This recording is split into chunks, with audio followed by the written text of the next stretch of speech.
Hello everyone, my name is Daniel Pyatt and welcome to my YouTube channel. My goal is to help as many martial artists as possible in their journey in study of Jiu-Jitsu, whether you're a complete beginner or an experienced martial artist. I do videos every Friday, so if you like and enjoy this video, then don't forget to subscribe to get more just like it. Just before we start guys, one other thing that you may not be aware of is, as well as having the YouTube channel, we also do my written blog that goes on my website. So we did a blog last week talking about why martial arts are really arts and what that art bit really means. So if you're interested in any of our written blogs, I'll put a link in the description below, so feel free to check those out if it's something you're interested in.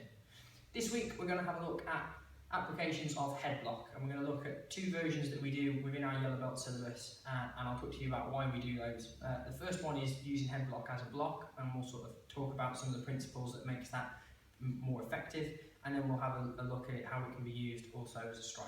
Okay, so the first principle that I want to express with doing Jodan Uke as a headlock is making sure that you don't hold the line. So if we've got a straightforward left punch from the head, what you don't want to do is just block like this, because I have this huge space, I'm too static, and if my opponent's got half a brain, he's going to hit me, because he's not going to just be that simple, just that static.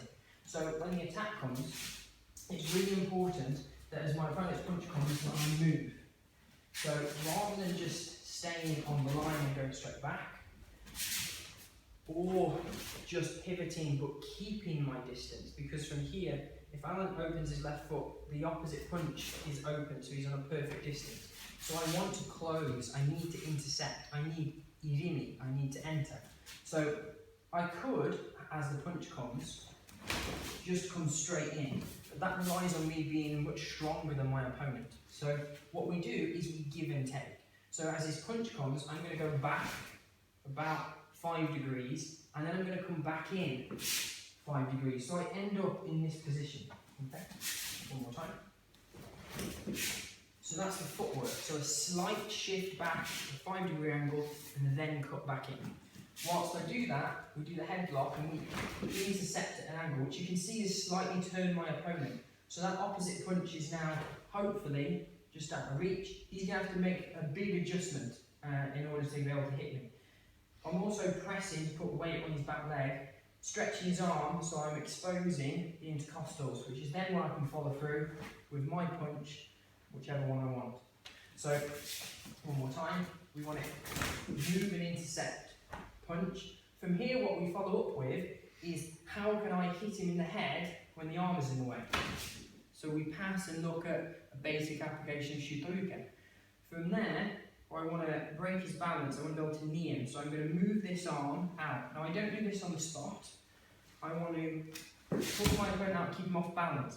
I have a lock here, and I'm going to do front kick, but rather than just doing front kick, I'm going to use the knee first of all, and then the front kick, and then press into my opponent where I can hit palm heel or any strike that I like. Okay. So one more time. So as the punch comes, move, intercept, kick, and then press. So we get pushing our opponent's weight, getting his balance, and then we press right to here. So that's one of the basic applications of headlock we do. So, but looking particularly at the principle of the angles and the footwork that you want to utilise. The second one that we do uses headlock not as a block, but as an atemi, as a strike. So this time we usually start from the wrist grab for a yellow belt.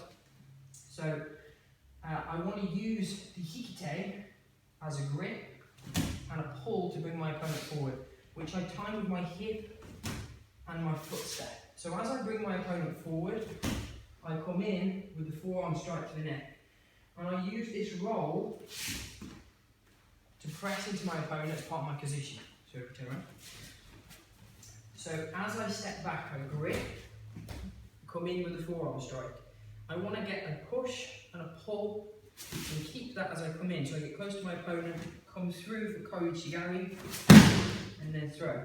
Depending on my distance, depends on what I might want to choose to do from here.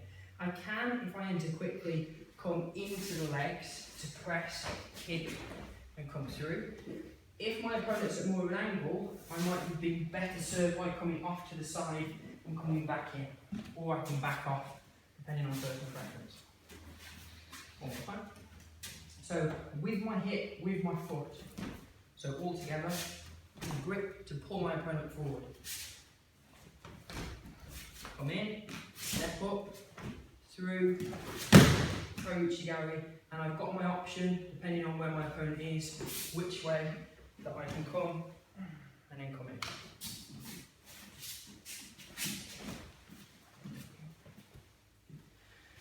So, hopefully that gives you some things to think about with Jodan Uke.